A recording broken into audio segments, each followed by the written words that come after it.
adik-adik semuanya, selamat pagi. Apa kabar? Semoga sehat selalu. Nah, kali ini kita akan belajar. Sebelum kita belajar, terlebih dahulu kita berdoa. Doa dimulai. Doa selesai. Oke adik-adik, kali ini kita akan belajar mengenai daur air dan terjadinya peristiwa alam. Jadi, di sini kita akan sama-sama belajar mengenai daur air dan terjadinya peristiwa alam. Mari kita bahas dari pengertian daur air. Oke adik-adik.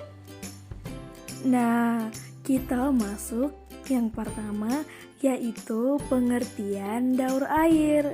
Daur air adalah perputaran yang tidak berhenti dari air yang ada di bumi naik ke atmosfer hingga kembali lagi ke bumi. Nah adik-adik, daur air ini terjadi dalam 5 tahap loh. Apa-apa saja sih tahap-tahapnya Kak? Bila daur air ini terjadi melalui beberapa tahap adik-adik semuanya.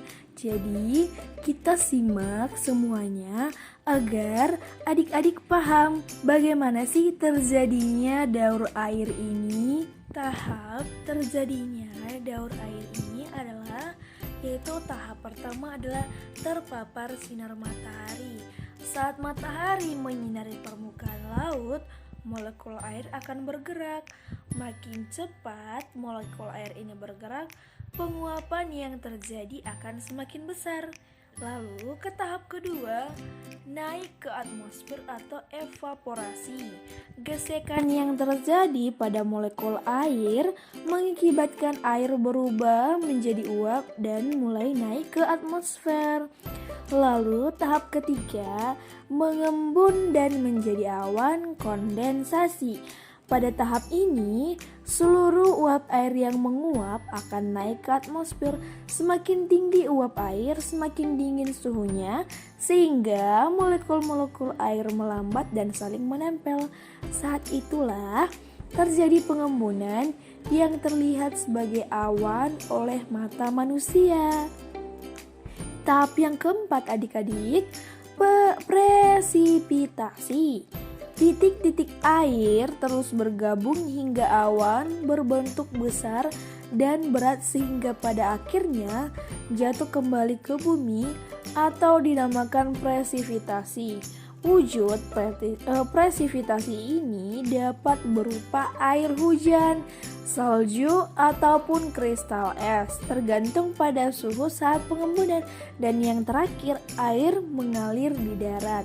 Tahap terakhir dari daur air ialah ketika tetesan presipitasi jatuh ke permukaan bumi. Beberapa bagian dari presipitasi ini akan diserap oleh bumi dan kemudian tersimpan sebagai cadangan air. Sebagian lagi mengalir ke sungai, danau, laut, dan sebagainya. Seperti itulah adik-adik terjadinya daur air. Apakah adik-adik sudah paham? Semoga adik-adik semua bisa paham ya. Nah adik-adik, selanjutnya kita masuk ke pembahasan faktor yang dapat mengganggu daur air. Ternyata daur air ini juga dapat terganggu oleh beberapa faktor. Yang pertama itu adalah penebangan hutan. Kenapa penebangan hutan Kak? Karena ketika hutan gundul akibat penebangan, uap air ini akan berkurang sehingga hujan juga jarang terjadi di daerah ataupun di suatu daerah.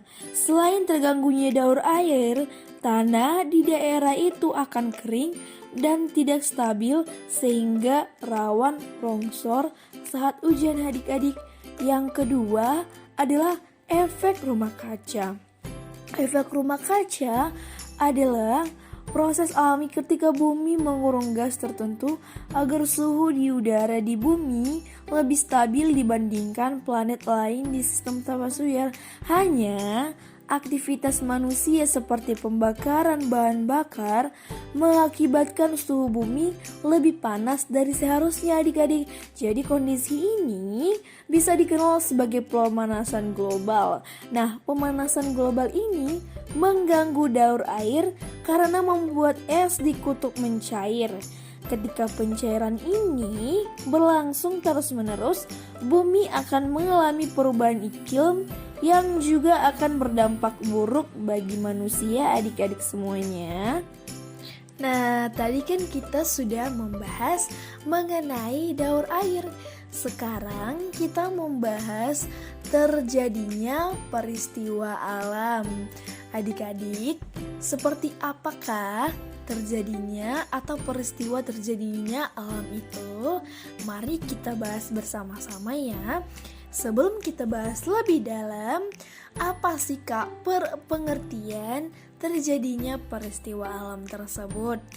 Terjadinya peristiwa alam ini adalah faktor alam atau bencana yang diakibatkan oleh peristiwa atau serangkaian peristiwa yang disebabkan oleh alam, antara lain berupa gempa bumi, tsunami, gunung meletus, banjir, kekeringan, angin topan, dan tanah longsor. Nah adik-adik, tadi kan kita udah bahas nih mengenai pengertian terjadinya peristiwa alam.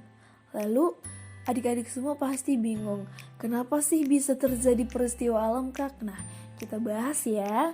Terjadinya peristiwa alam ini disebabkan oleh yang pertama itu adalah curah hujan yang tinggi, erosi tanah, lereng tebing yang terjal, bendungan susut, tanah tidak padat, pertanian di lereng gunung, dan yang paling parah itu adalah tumpukan sampah. Tumpukan sampah ini bisa mengakibatkan banjir bahkan tanah longsor. Nah adik-adik, berarti kita harus diajarkan harus menjaga lingkungan kita ya. Oke adik-adik semua, paham kan? Oke adik-adik semuanya, sekianlah pembahasan kita pada hari ini. Semoga adik-adik paham dan semoga bermanfaat untuk kita semua. Sampai jumpa adik-adik. Selamat pagi.